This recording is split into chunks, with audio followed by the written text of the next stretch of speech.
Hi, Paradise. Uh, Clay.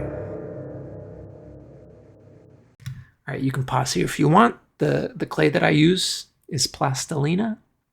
I learned about it in college, used it in sculpture class. Good stuff.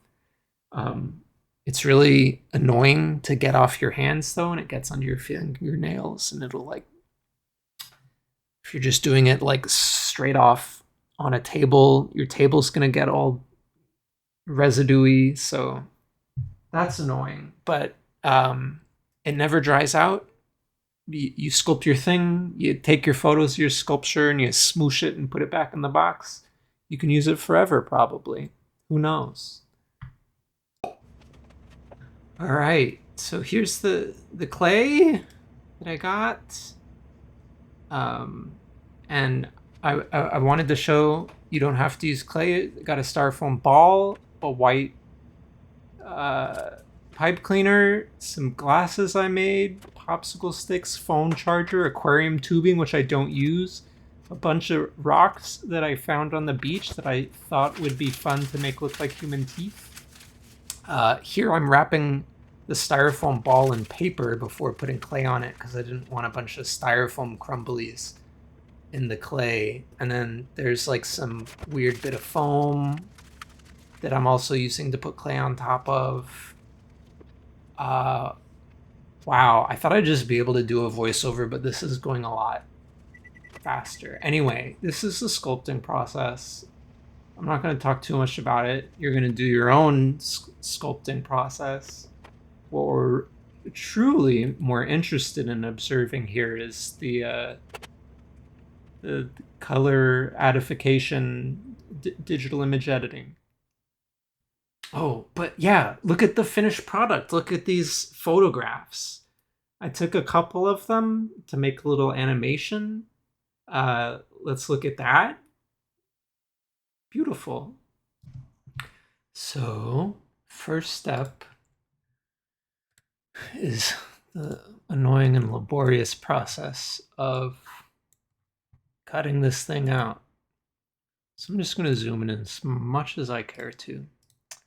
Grab the lasso tool and get to work. This part is very boring and there's not much to see, so I'm going to stop talking and speed this up for you.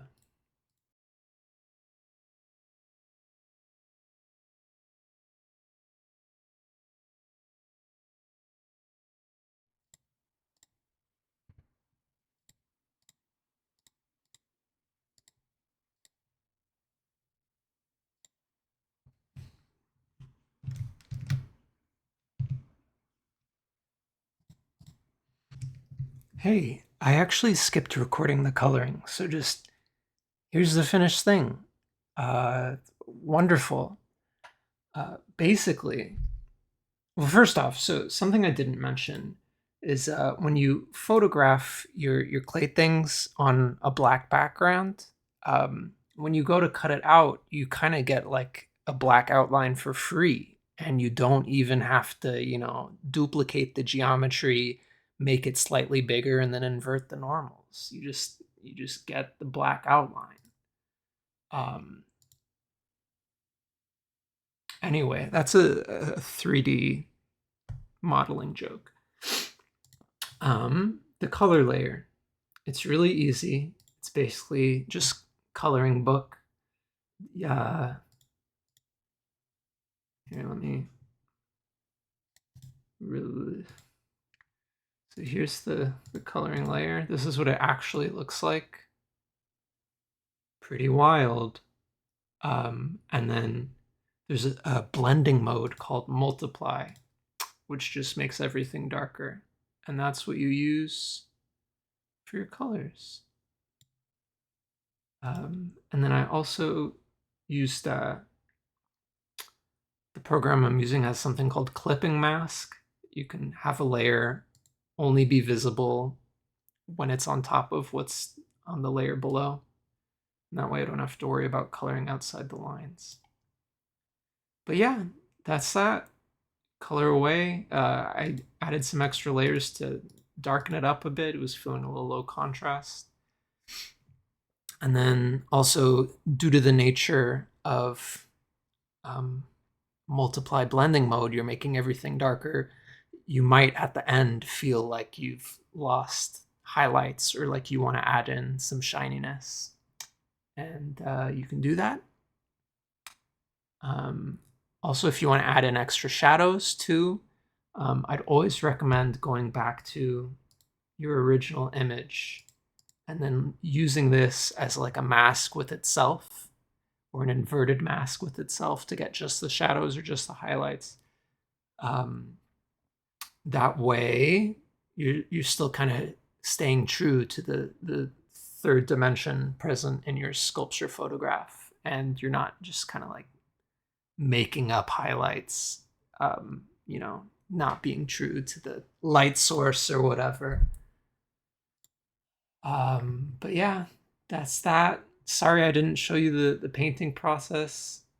I don't know what got a hold of me.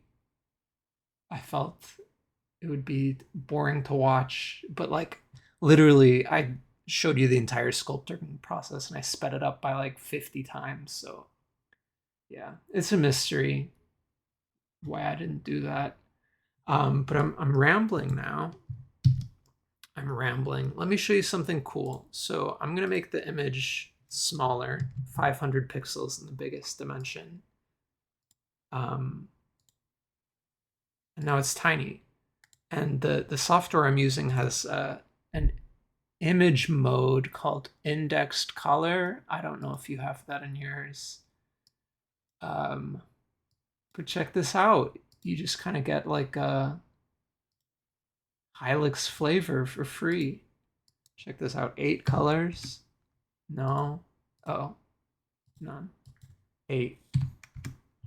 Boom. Look at that. That's not enough. We need more. Index color. Yeah. 16. Getting there. 32. 64. Nope, 32. Look at that. Kinda cool, huh?